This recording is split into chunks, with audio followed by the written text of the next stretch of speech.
है। 3 दिन पहले हम बहुत चिंतित थे, इतनी भीषण गर्मी में कैसे काम करेंगे,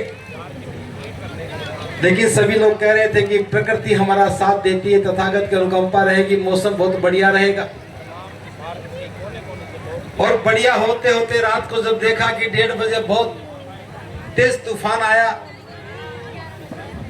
कई जगह से फोन आए कि बरसात हो रही है, तेज आंधी आ रही है। हमें भी लगा कि हमारा टेंट उखड़ गया होगा।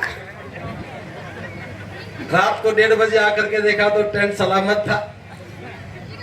तो हमें लगा कि तथागत की अनुकंपा से आज के तापमान को कम करने के लिए आंधी चली थी और आज हम सुकून से बैठे हैं। थोड़ी सी बात मैं आपसे बहुत गंभीरता से करूंगा, क्योंकि जो निर्माण हो रहा है वो अधूरा नहीं रहना चाहिए। आज से ठीक 1 वर्ष पहले अप्रैल का महीना था,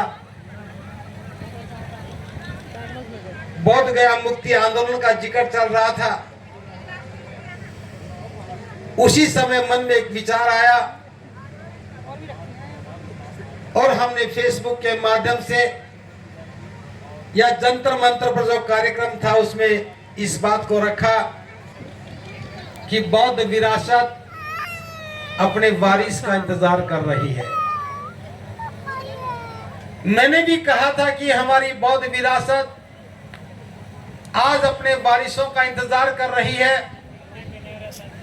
1 साल पहले हम कह रहे थे कि बौद्ध विरासत इंतजार कर रही है, और ठीक 1 साल के बाद आज हम 2 दिन पूर्व ही बुद्ध पूर्णिमा का उत्सव मना करके हटे हैं, और आज उसी बुद्ध विरासत के वारिस बनकर के हजारों लोग यहाँ खड़े हैं। 1 साल के दौरान जहां हम देख रहे थे कि विरासत वारिस का इंतजार कर रही है, और अब समय बदला है कि बौद्ध अनुयायी अपनी विरासत का वारिस बनकर के विरासत का निर्माण करने के लिए खड़े हो गए हैं। मैं आपको साधुवाद ज्ञापित करता हूं आपकी इस महान उपलब्धि के लिए। दूसरी बात जो मैं बताना चाहता हूं, कुछ बातें बहुत लंबे समय के बाद समझ में आती हैं। अभी तक एक दौर था, हम सभी लोग बुद्ध विहार बना रहे थे।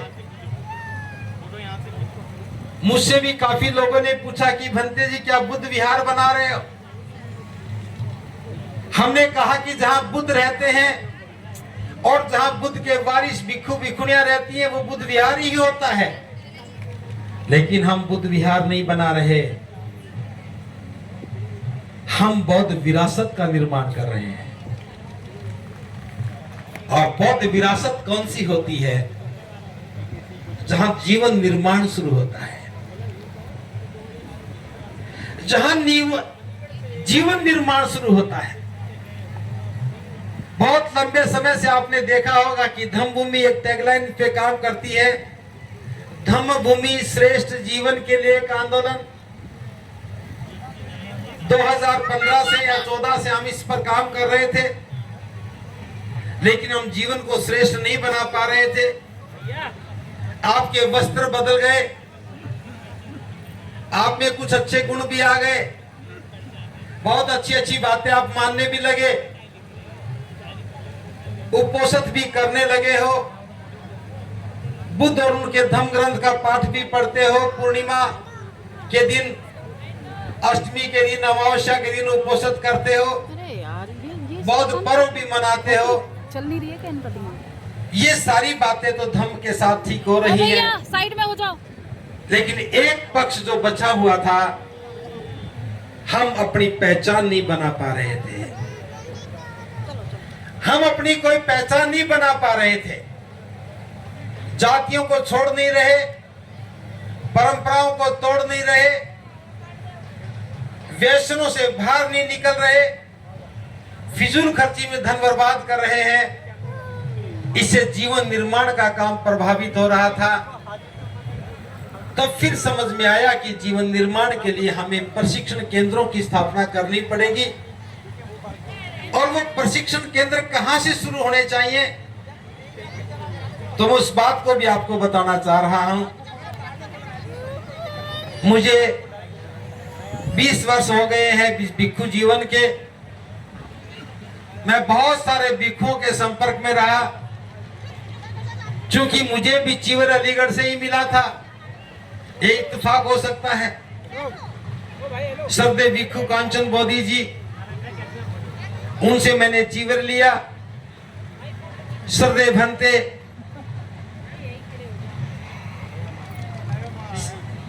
श्री रतन जी के सानिध्य में मैं रहा।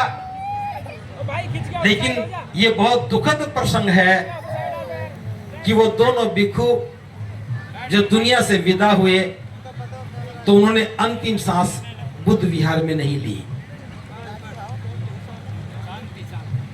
उन्हें लौट करके परिवार में जाना पड़ा। मैंने इस बात को पहले भी बहुत बार कहा था कि भंते जी, कहां मरना चाहिए तय होना चाहिए। भिक्षु बुद्ध विहार में ही जीवन त्यागे, अंतिम सांस बुद्ध विहार में होनी चाहिए। लेकिन जब से मैं भिक्षु बना हूं, एक दो भिक्षुओं को छोड़ दिया जाए तो सभी भिक्षु या तो बीमारी की अवस्था में घर जाते हैं और वहीं अंतिम सांस लेते हैं, और फिर उनका अंतिम संस्कार भी परिवार की सहमति से होता है। मैं इस पीड़ा को बहुत सारे भिक्षुओं के बीच में व्यक्त करता रहा, लेकिन समाधान नजर नहीं आया। मैं साधुवाद ज्ञापित कर रहा हूं धम्मभूमि अलीगढ़ की टीम को। उन्होंने कहा जी, इस काम को हम करेंगे, और इन्होंने पहल की। और मैं बता रहा हूं कि पहल भी सामान्य नहीं है। आज से 3 साल पहले बिलासपुर में 1000 सामनेरी भिक्षु भिक्षुणी प्रशिक्षण शिविर लगा था, 1000 लोगों का। वहां हमने घोषणा की थी कि हम बिलासपुर में एक बहुत बड़ा विहार बनाएंगे, लेकिन वहां बात बनी नहीं। फिर हमने कहा कि आगरा में बनाएंगे। आगरा में जमीन को ढूंढा गया। कुछ लोग वास्तव में चाहते थे कि आगरा में बनना चाहिए। फिर जयपुर के लोगों ने भी जमीन ढूंढने में काम किया, और हापुड़ के लोगों ने भी जमीन को ढूंढा, और ढूंढने की प्रक्रिया में अलीगढ़ ने बाजी मार ली।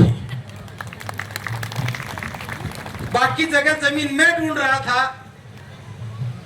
और अलीगढ़ ऐसा था कि जमीन मैं नहीं ढूंढ रहा था, अलीगढ़ ढूंढ रहा था। और मेरे को फोन किया, भंते जी आ जाओ, जमीन देख ली है। जमीन देखने के बाद मैंने कहा देख ली तो ले लो। 5-6 लोगों ने मिलकर के अपना पैसा दिया, जमीन की रजिस्ट्री करवा ली। लोगों ने कहा कि ये तो निजी नाम से रजिस्ट्री करवा ली। हमने कहा थोड़ा धैर्य रखो, बेचने वाला जल्दी में है, पैसा समाज का आता नहीं जल्दी से, जमीन तो अपनी होनी चाहिए। फिर आप लोगों से अनुरोध किया कि कोई 1 गज जमीन दान करे। 750 रुपए में 1 गज जमीन आई है, तो 1 गज जमीन दान करे।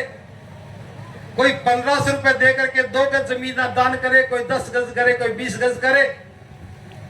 और देखते ही देखते लगभग 65 लाख रुपया आप लोगों ने यहां पर दान किया।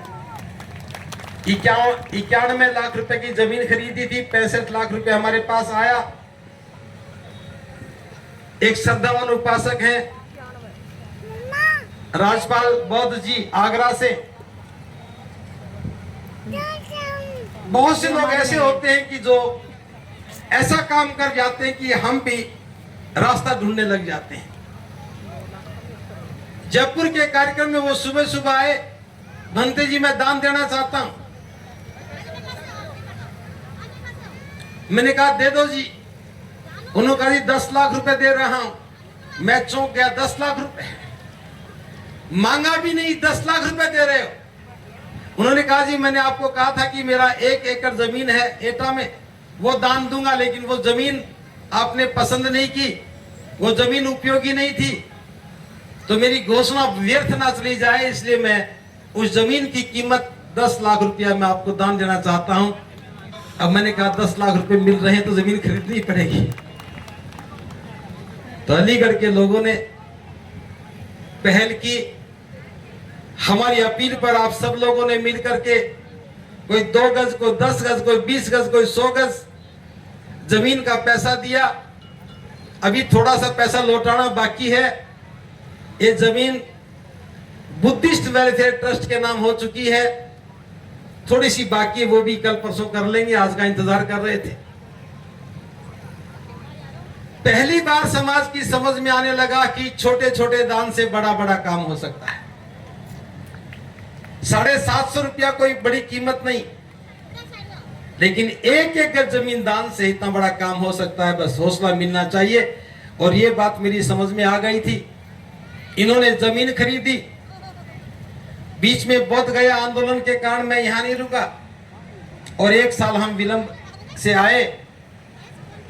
और जब तारीख तय हुई, उससे पहले दिल्ली में कार्यक्रम रखा था प्यारलाल भवन में।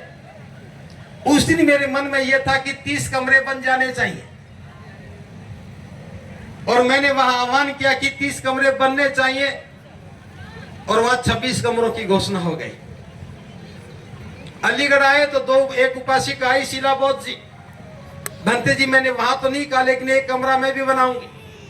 27 हो गए, 2 लोग और आए तो 30 हो गए, 30 के 30 कमरे हो गए थे। मन में बड़ा सुकून था कि 30 कमरे बन रहे हैं, बस विहार तो बन ही जाएगा। जब नींव रखने की बात शुरू की, जब तारीख तय हुई, तो उस दिन सोच रहे थे कि 60 कमरे बन जाने चाहिए। और जब हम यहाँ आए हैं, उससे पहले 65 कमरे मेरे पास सूची है, 65 कमरों। रात को हम बात कर रहे थे, भले घोषणा 65 कमरों की हुई है, ये 80 के पार जाएगा। और मैं बताना चाहता हूं, कभी मेरे बैठे बैठे 27 कमरे की घोषणा और हो चुकी है, 90 प्लस कमरे हो चुके हैं, 100 कमरे भी हो जाएंगे। बहुत से लोग यहाँ बैठे हैं, मैं देख रहा हूं, वो सोच रहे होंगे भंते जी नीचे आएंगे तो मैं चुपचाप कह दूंगा, भंते जी ये कमरा हम भी बना रहे हैं, लेकिन मैं कमरे के लिए नहीं कह रहा।